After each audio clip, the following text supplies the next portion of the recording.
उत्तर प्रदेश में मुख्यमंत्री योगी आदित्यनाथ लव जिहाद को लेकर, धर्मांतरण को लेकर लगातार सख्त नजर आ रहे हैं। हमारे साथ बात करने के लिए मौजूद है उत्तर प्रदेश सरकार में मंत्री हैं जयवीर सिंह।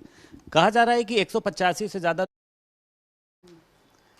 उत्तर प्रदेश में मुख्यमंत्री योगी आदित्यनाथ लव जिहाद को लेकर, धर्मांतरण को लेकर लगातार सख्त नजर आ रहे हैं। हमारे साथ बात करने के लिए मौजूद है उत्तर प्रदेश सरकार में मंत्री हैं जयवीर सिंह।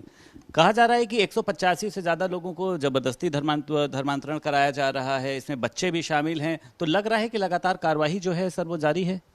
मैं समझता हूं कि ये बहुत गंभीर मामले हैं जो देखने में आ रहे हैं, और इसी की गंभीरता को देखते हुए पहले ही उत्तर प्रदेश सरकार ऐसे धर्मांतरण के मामलों को प्रतिबंधित करने का, गैर कानूनी घोषित करते हुए कठोर कार्रवाई करने का काम कर रही है।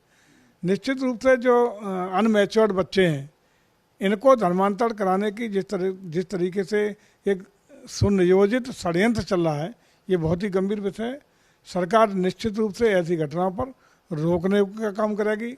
इन घटनाओं के प्रति जागरूकता समाज में पैदा करने का काम करेगी, और इस तरह की घटनाओं की पुनरावृत्ति न हो, इसके लिए भी कहीं न कहीं ठोस उपाय करने का काम कर रही है और करती रहेगी। ओम प्रकाश राजभर और भाजपा के बीच जो नजदीकियों की सर खबर आ रही है, हालांकि कई बार भाजपा के नेता उनके यहाँ मुलाकात करने के लिए पहुंचे, लेकिन कल सीएम योगी के साथ मुलाकात हुई आधे घंटे से ज्यादा। तो माना जाए कि आने वाले समय में गठबंधन के संकेत है। पूर्वांचल पर कई सीटों पर ओम प्रकाश राजभर का एक अपना दबदबा भी रहा है, तो जरूरत है आप लोगों को राजभर की। देखिए, लोकतंत्र में सारी संभावना खुली होती है। सारे दलों को संवादहीनता नहीं होनी चाहिए, संवाद बना रहना चाहिए। हमारे मत अलग हो सकते हैं, सोच अलग हो सकती है, मान्यताएं अलग हो सकती हैं, लेकिन संवादहीनता कभी नहीं हो सकती। लोकतंत्र संवाद का विषय होता है।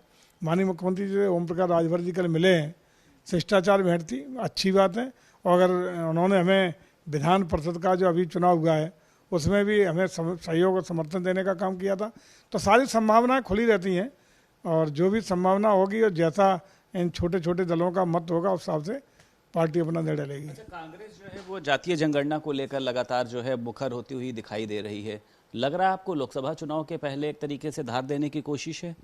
देखिए, इस समय जो भी विपक्ष मुद्दे उठा रहा है, जिन मुद्दों पर बात कर रहा है, वो सारे चुनाव, लोकसभा के चुनाव की दृष्टि से कर रहा है।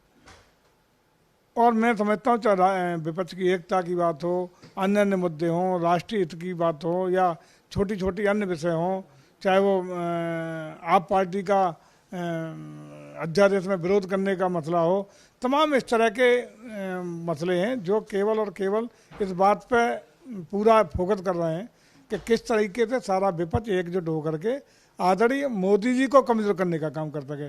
लेकिन भारतीय जनता पार्टी का, आदरणीय मोदी जी का, भारत की सरकार का, प्रदेश की सरकार का पूरा गठबंधन भारत की जनता के साथ है, और वो गठबंधन हमारा काम आएगा। क्योंकि गरीब कल्याणकारी योजनाएं हों, विकास हो, राष्ट्र हित की बातें हों, सुशासन की बात हो, विकास की बात हो, लोगों की सेवा भाव की बात हो, इस पर सरकार पूरी तरह 9 साल में एक नए आयाम तय किए, नए मुकाम तय किए, नए नए कीर्तिमान बनाई है। इसलिए जनता का पूरा स्नेह आशीर्वाद भारतीय जनता पार्टी के साथ है, और कोई भी इस तरह के विपक्ष की जो रणनीति जिन पर वो बना रहे हैं, कोई भी काम आने वाली नहीं है। अखिलेश यादव ने कहा है कि पार्टी के अंदर गुटबाजी नहीं चलेगी, तो आपको लगता है कि लगातार हार से सबक ले रहे हैं भारतीय जनता पार्टी को कुछ नुकसान होगा? गुटबंदी नहीं चलेगी, इसका मतलब समाजवादी पार्टी में गुटबंदी है, ये स्वीकार किया उन्होंने, इतना ही काफ़ी है। तो आप लोगों को कोई असर पड़ेगा, कुछ नुकसान होगा? लोगों की सेहत में कोई फर्क पड़ने वाला नहीं है। विपक्ष को अपना काम जो करना चाहिए कर रहे हैं। नज़दीक हैं लोकसभा के चुनाव, उसी तैयारियां का हिस्सा हैं। सारे लोग खून पसीना बहा करके अपने पार्टी को खड़ा करना चाहते हैं। पसीना बहाएं, अच्छा है, कम से कम लोग एसी से तो बाहर निकल के तपती हुई गर्मी बाहर निकले हैं, अच्छा है। लोगों को समझें, लोकतंत्र में जनता के बीच जाएं, उनकी समस्याओं को समझें, अच्छी बात है कि एसी से बाहर निकल के सड़कों पे आ रहे हैं। बहुत शुक्रिया सर, हमारे साथ बात करने के लिए मौजूद थे उत्तर प्रदेश सरकार में पर्यटन एवं संस्कृति मंत्री जयवीर सिंह, और उन्होंने कहा है कि समाजवादी पार्टी के नेताओं को एसी से बाहर निकलकर ग्राउंड लेवल पर लोगों के लिए काम करना चाहिए। लखनऊ से वीडियो जर्नलिस्ट अरविंद के साथ संदीप खेर, भारत समाचार।